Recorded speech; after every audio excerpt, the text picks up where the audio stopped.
Today we have a very exciting guest with us, Quinn Josiah, goalkeeper for our Lady Panthers soccer team, psychology major, and a senior. She hails from Canada. So what I want to know first off is how did you learn about Prairie View A&M University and what made you from being from Ontario, Canada? Okay, how did you learn about PV and then what made you decide to attend? Okay. So my major was psychology, but I actually changed it to criminal justice. So right now I'm majoring in criminal justice, but the way I found out about PV is because my coach is also from Canada. So when I was training back home at a club, she needed a goalkeeper because she was taking the new coaching position at PV. Nice. So she then recruited me, and that's how I found out about PV. Very nice. What Yeah. has your experience been like so far? It's been great. Before coming here, I had no clue what HBCU was. We don't have those back home. We don't really call them HBCUs or PWIs.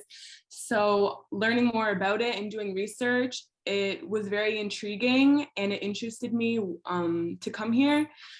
On my visit, it was Student Athlete Appreciation Day. So there was a lot going on campus. And I feel like that's what really drew me in on wanting to attend PV. I've loved everything so far about it when it comes to just my program in criminal justice, the soccer experience, and on campus. The atmosphere is great, and just the different events that are hosted, sporting events. I've just really enjoyed like everything so far at PV. Love it. Yeah. Love it. Yeah. So if I may ask, what or who has influenced you in becoming an elite goalkeeper? Not only a good player in soccer, but an elite goalkeeper. Okay, so actually I was a field player when I first started playing soccer back when I would say 14 years old, and my team needed a goalkeeper because at the time, nobody really wants to be a goalkeeper. Everyone wants to score goals, play out, and I was one of those players. So at first I would dread being a goalkeeper. I hated being in net, but they kind of threw me in, and I guess I put more effort and time in doing it, and I was able to excel at the position. And I just continued to play with it. I stuck to it, and I kind of grew a love for being a goalkeeper. So it was kind of, nobody really influenced me. It was more so kind of being forced into that position. But over time, I grew a love for the position. And yeah, that's how it all happened. Okay, thank you. Yeah. And now that the love for that position has positioned you into an opportunity with your national team. We kind of gave you a shout out last semester when we first got the news. Talk about how that all went down and where are you with that right now? Okay, so I play for the St. Kitts Nevis women's national team.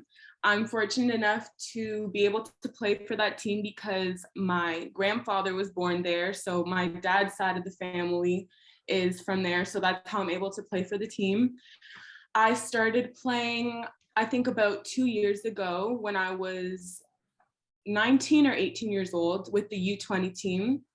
And I recently was in Dominican Republic and Costa Rica for qualifiers for the New Zealand and Australia World Cup. So the experience has been great.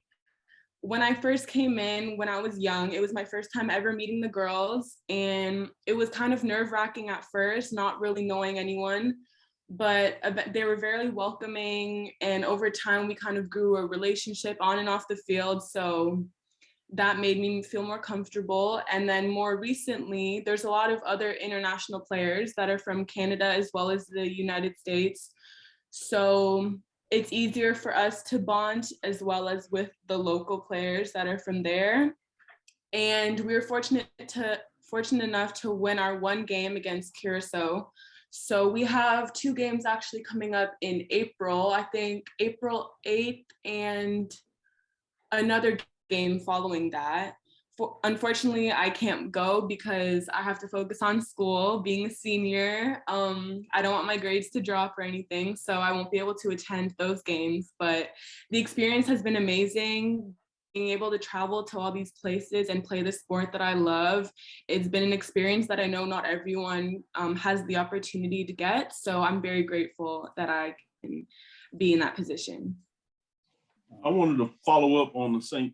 Kitts Nevis. Let me shout them out first. I have a friend and a colleague, and I've actually visited St. Kitts Nevis. So when I saw the post, I was all excited. I was like, oh yeah, I know a little bit about that. So shout out to you.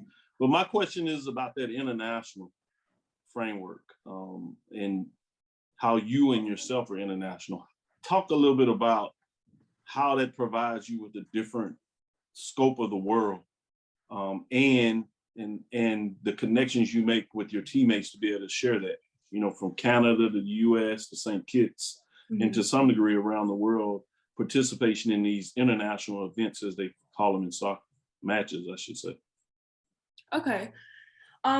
So it's been great to kind of see the different lifestyles of how the girls in St. Kitts Nevis have grown up, how they love the sport so much, but I've been able to kind of tell the difference in the quality of training and just opportunities provided to them on the island versus the opportunities that I'm given back home, as well as the opportunities that are given for players in the US. It's I know a lot of them aspire to want to play in college and play in university, but they don't really have the exposure that they need for schools to know about them. So I know there are some agencies that are able to help them, but they don't really know to the extent of what they need, like what schools are available. Do schools even want international players? And they'll come to me and be like, I want to play in the US, like I want to play college, what do I need to do? And there's only so much I can do, but just seeing that they're looking to play, I have no problem like trying to help them get there, because I know that they lack the resources. So there's no problem with me trying to help them to get where they want to be. And I know that the players that I've played with at PV, they kind of see that I'm able to play internationally. So I have players who might be able to play for the Jamaican national team who are seeking out, can I play for my national team? What do I need to do? Because my parents are from here. My grandparents are from here, because you can go far back to your grandparents. It can't be anything past that. So seeing that I'm able to do it and all the experiences that I've been able to have makes them kind of seek wanting to do the same thing, as well as the players that I play club with back home. So it's been great to kind of be able to show them what are the opportunities that they can get further than university. And obviously it's different calibers. There's different, levels of playing internationally, playing at the college level. It's different, countries have different skills that they can bring, or different mentalities, styles of play. So yeah, it's been great to kind of be able to experience all of it. Man, that's such exciting. I'm glad you shared that perspective. That's pretty awesome. Keep that pipeline going. We like with the championship. Yeah, totally awesome. Rings, so yeah, make sure you keep doing that. I was about to say, that sounds like a pipeline, a St. Kitts Nevis pipeline for Coach Cavullo. Just when they ask that question, where can they play? Tell them, I got Coach's number right here for you. Yeah, exactly. As well as Canada, keep them all. Yeah, exactly. I love it. So what are your go ahead, Mike? Oh, okay. I was going to ask, what lies in the future? What's ahead? Me too.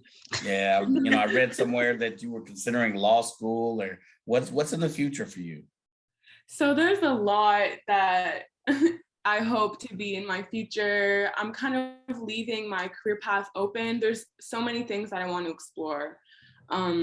I did want to explore law school. I was studying for the LSAT, but I realized that wasn't really what I wanted to still pursue in the moment. Most recently, I've been looking at opportunities to play professionally overseas in Europe. So hopefully France is my number one, because I'm bilingual, so being able to speak French like that would help me being able to play out there. And the pay is pretty well in Europe versus in the US. So that's why I'm considering more overseas, playing internationally versus staying here.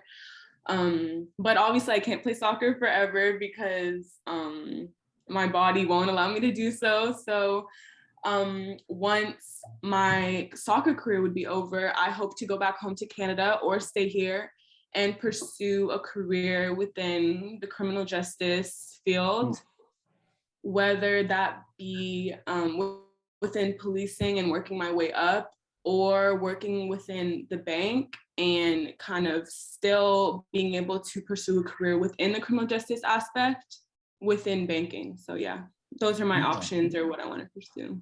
Okay. Well, folks. I say go to Europe and make that money as long as you I can. say go to Europe and make sure you take plenty of PD gear with you. You gotta represent. Yep. I have plenty. Send some of those relocated African soccer stars over there, back over to PV. We need them. Exactly. Yeah. It is. So you also like volleyball, right? Pardon? Yeah, I read somewhere that you also like the sport of volleyball as well. Yes, I played in high school. I miss it. I haven't played in a while, but I love volleyball too. Oh, okay. Well, Quinn, I know if you haven't noticed, I have not stopped smiling since you started talking. So definitely you're an amazing student, I can tell, amazing athlete. And it's been really exciting having you on the show. And anytime you want to come back, please feel free. Okay. So thank you so much for joining. All righty. All right. And we will be back with some They Ready shout outs.